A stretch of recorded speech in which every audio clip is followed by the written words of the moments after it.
what is its treatment? So an injection is given to prevent that disease, that called anti-D injection.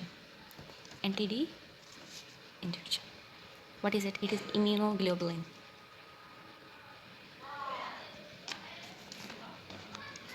After the birth, and when it gives, now the treatment is anti-D injection when it gives after the birth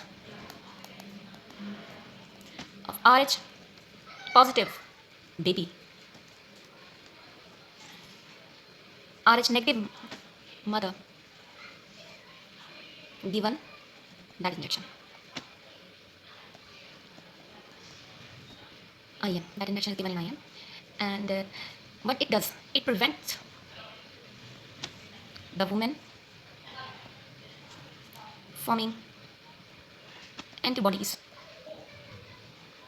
that would attack the red cells of Rh positive baby in future pregnancies. First pregnancy will not be affected by that Rh positive or Rh negative blood groups. The antibodies remain till and it affects the next pregnancy. So we have to prevent that, and by prevention is anti-D injection. So it suppresses antibodies and it does not affect the future pregnancy. Anti-D injection has some other uses. It is used in thrombocytopenic purpura in people who are Rh positive. It is used in people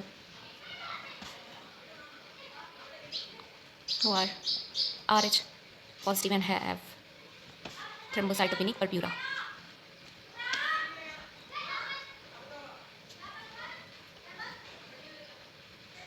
ये बात हमें पता होनी चाहिए कि RH incompatibility में first pregnancy में first baby affect नहीं होता. अगर हम इंजेक्शन नहीं देंगे, एंटीबॉडी इंजेक्शन नहीं देंगे, डी इंजेक्शन नहीं देंगे, तो वो फ्यूचर प्रेगनेंसीज में अफेक्ट करेगा. ठीक है, फर्स्ट प्रेगनेंसी में फीटस बिल्कुल ठीक होगा, इन्फेंट बिल्कुल ठीक होगा. Discuss what are the test done for RH incompatibility. Indirect Coombs test.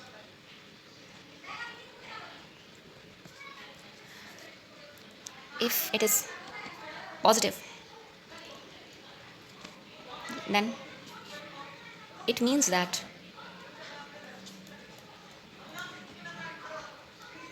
mother has antibodies to the fetal RBCs and is sensitized.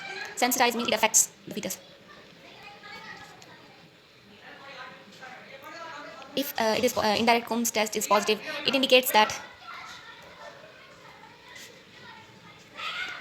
RH positive fetus has possibility of being harmed.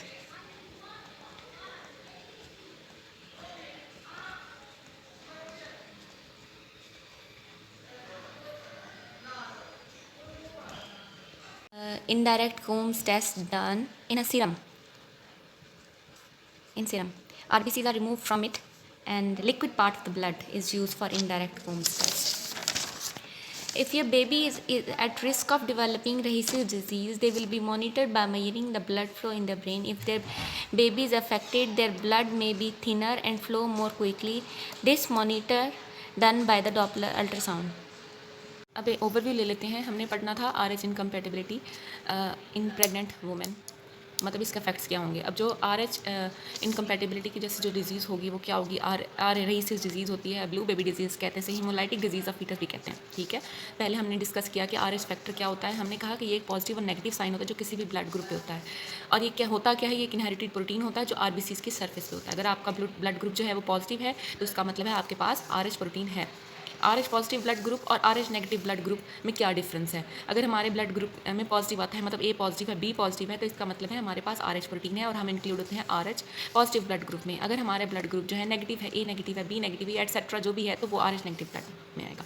फिर हमने पढ़ा इसकी importance क्या है. तो जब हम transfusion करेंगे तो ये हमें इस चीज़ में बेनिफिट देगा कि ये 2 पर्सन जिनका ब्लड हम मिक्स कर रहे हैं वो कंपैटिबल हैं या नहीं. हम लोग पढ़ रहे थे इसको in a mother and a baby, तो बर्थ पे हमें ये इस चीज़ का फ़ायदा देगा कि अगर ये ब्लड ग्रुप डिफरेंट होंगे तो ये क्या करेगा, प्रॉब्लम काज करेगा. If they are same then it doesn't cause any problem. So now come to the topic RH incompatibility. ये होता कैसे होता है, मतलब किस ब्लड ग्रुप में? अगर मदर है RH नेगेटिव और जो फीटस है जो उसके अंदर है वो RH पॉजिटिव होगा, ठीक है। फर्स्ट प्रेगनेंसी में तो कुछ नहीं होगा, in a next pregnancy it affects the foetus. First pregnancy हुई, मदर RH नेगेटिव था, फीटस जो RH पॉजिटिव था, फीटस जो होगा वो उस वक्त बिल्कुल ठीक होगा, पर इन फ्यूचर प्रेगनेंसीज उसमें प्रॉब्लम होगी। होता क्या है, उस फर्स्ट प्रेगनेंसी में एंटीबॉडीज़ बन जाती हैं और जो RH नेगेटिव मदर है वो एंटीबॉडीज़ बना लेती है जो कि ब्लड स्ट्रीम में चली जाती है नेक्स्ट प्रेगनेंसी की फीटस में और उसके ब्लड सेल्स को डैमेज कर देती हैं। वो कॉम्प्लिकेशंस क्या करती हैं? जो कॉम्प्लिकेशंस होती हैं वो ब्रेन डैमेज होती हैं। ब्रेन डैमेज क्यों होता है? क्योंकि ब्लूबिलिन का लेवल ज़्यादा हो से उस ब्रेन डैमेज को क्या कहते हैं, हम लोग टर्म यूज़ करते हैं कनेक्टायरिस। फ्लूइड बिल्डअप हो जाता है बॉडी में, स्वेलिंग हो जाती है, उसे कहते हैं हाइड्रॉप्स फिटलिस। मेंटल डिसफंक्शन हो जाता है, मूवमेंट डिसफंक्शन होता है, हियरिंग प्रॉब्लम हो जाते हैं, स्पीच प्रॉब्लम, सीजर्स हो जाते हैं। और अब इन डिजीज़ को हम लोग क्या कहते हैं, रहीसी डिजीज़ कहते हैं, ब्लू बेबी डिजीज़ कहते हैं, हेमोलाइटिक डिजीज़ ऑफ फीटस भी कहते हैं, ठीक है।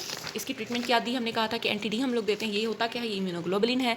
जब ये बर्थ हो जाती है RH पॉजिटिव बेबी की, तो जो RH नेगेटिव मदर है उसको हम IM इंजेक्शन देते हैं और वो इंजेक्शन क्या करता है, एंटीबॉडीज़ नहीं बनने देता और वो जो नेक्स्ट प्रेगनेंसी में जो RH पॉजिटिव बेबी होता है उसके ब्लड को अफेक्ट नहीं करता और रेड ब्लड सेल की क्लम्पिंग या उसकी डिस्ट्रक्शन नहीं होती। और जो एंटी-डी इंजेक्शन है उसका एक और यूज़ भी है कि वो जो RH पॉजिटिव पेशेंट्स होते हैं या जो RH पॉजिटिव लोग होते हैं उनमें अगर थ्रोम्बोसाइटोपेनिक परप्यूरा हो तो उसको ट्रीट करने के लिए यूज़ करते हैं हम लोग। RH इनकम्पैटिबिलिटी के लिए हम टेस्ट कौन सा यूज़ करते हैं, हम इनडायरेक्ट कूम्स टेस्ट यूज़ करते हैं। एक टेस्ट होता है direct Coombs test. Direct Coombs test जो होता है वो हीमोलाइटिक एनीमियाज के लिए यूज़ करते हैं हम लोग। वी डोंट डिस्कस इट क्योंकि हम लोग टॉपिक से दूर हो जाएंगे। और वो उसमें हम लोग पूरा ब्लड पार्ट लेते हैं, RBCs लेते हैं। डिफरेंस ये है कि इसमें हम लोग सीरम लेते हैं और उसमें हम लोग RBC वाला पार्ट लेते हैं और वो सिर्फ इस चीज़ को डिटेक्ट करता है कि जो RBCs के ऊपर कितने ब्लड सेल्स हैं। और इस चीज़ में हम लोग को पता चलता है कि मदर के पास एंटीबॉडीज़ हैं या नहीं है। अगर ये टेस्ट पॉजिटिव होता है तो इसका mother has antibodies to the foetal RBCs और वो सेंसिटाइज हैं और वो अफेक्ट करेंगी बेबी को किसी ना किसी सूरत में, या तो उसको कनेक्टायरिस करा देंगी या तो उसको हाइड्रॉप्स फिटलिस करा देंगी, ठीक है। अगर हमारा बेबी रिस्क पे होकर उसे डेवलप हो सकती है RH डिजीज़ तो हम उसको मॉनिटर करेंगे, उसका ब्लड फ्लो कहाँ पे, ब्रेन में।